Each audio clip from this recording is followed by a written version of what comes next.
올바른 역사 교육을 위한 정부의 진정성을 믿어주시기 바랍니다.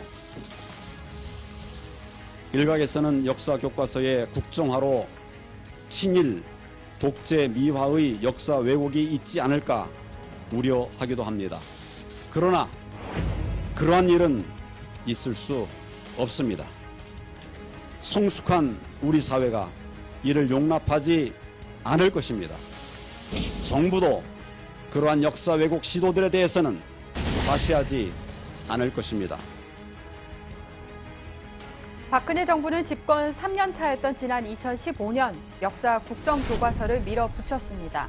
당시 황교안 총리는 방금 보셨던 것처럼 진정성을 믿어주기 바란다고 호소했지만 지금 드러나고 있는 정황들은 박근혜 정부가, 더 정확히 말하면 박근혜 청와대가 역사 교과서 국정화 사업을 얼마나 졸속으로 밀어붙였는지 뒷받침하고 있는 것 같습니다.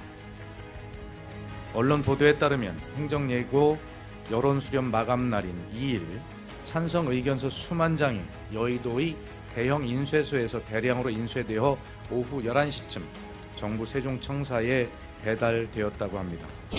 교육부의 국정화 행정예고 의견 수렴 자료를 열람한 결과 필체와 양식이 동일한 찬성 의견서 다수를 발견하였습니다. 이 중 90% 이상은 수기가 아니라 컴퓨터 출력물 형태로 제출되었습니다. 교육부 역사교과서 국정화 진상조사팀은 당시 제기됐던 이런 의혹을 들여다봤고 그 결과 여론조작 개연성이 충분하다는 결론을 내렸습니다. 그리고 어제 교육부는 역사교과서 국정화 의견서 조작 의혹을 검찰에 수사 의뢰하겠다고 발표했죠.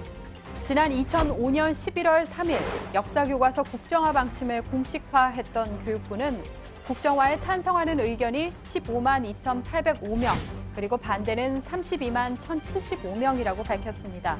반대보다는 찬성 의견이 적었지만 15만 명이라는 이 찬성 의견도 적은 숫자는 아니었습니다. 그런데 이 찬성 의견서에 수상한 부분이 있다는 겁니다.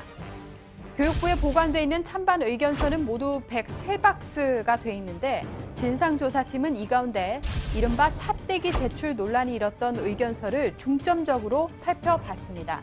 관련 박스에는 올바른 역사교과서 국민운동본부라는 스티커가 부착돼 있었다고 합니다. 그리고 53박스 가운데 2만 8천 장이 들어있는 26박스만 우선 살펴봤는데 여기에 엉터리 의견서가 다수 발견됐다는 겁니다. 우선 같은 사람이 찬성 이유만 바꿔서 수백 장의 의견서를 제출한 케이스가 있었습니다. 서울시 양천구 목 5동에 사는 양모 씨는 118장을 제출했고요. 그리고 전북 김제시 오정동에 거주한다는 배모 씨는 103장이나 냈습니다. 또 어찌된 일인지 1,613명은 서울 영등포구 신길 5동에 같은 주소지를 기재했습니다. 1,600여 명이 한 곳에 모여 살 리는 없겠죠. 그리고 앞권은 어제 잠깐 속보로 전해드린 내용인데 장난식으로 제출된 의견서였습니다. 대한제국 경성부 조선 총독부에 살고 계시는 이완용 씨가 의견서를 보시는 것처럼 제출해 주셨고요. 서울 종로구 세종로 1번지 청와대에 거주한다는 박근혜 씨가 낸 의견서도 있었습니다. 그리고 역시나 세종로 1번지 청와대에 거주하시는 박정희 씨도 국정화에 찬성 의견서를 내주셨다고 합니다. 이 밖에도 욕설과 비속어를 이름과 주소에 기재한 사례도 보시는 것처럼 있었습니다.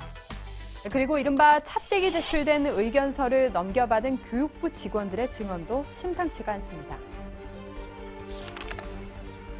밤에 찬성 의견서 박스가 도착할 것이므로 의견서를 개수할 수 있도록 직원들을 야간 대기시키라는 당시 교육부 학교정책실장의 지시가 있었으며 이에 따라 교육부 직원 200여 명이 자정 이전까지 개수 작업을 한 것으로 밝혀졌다.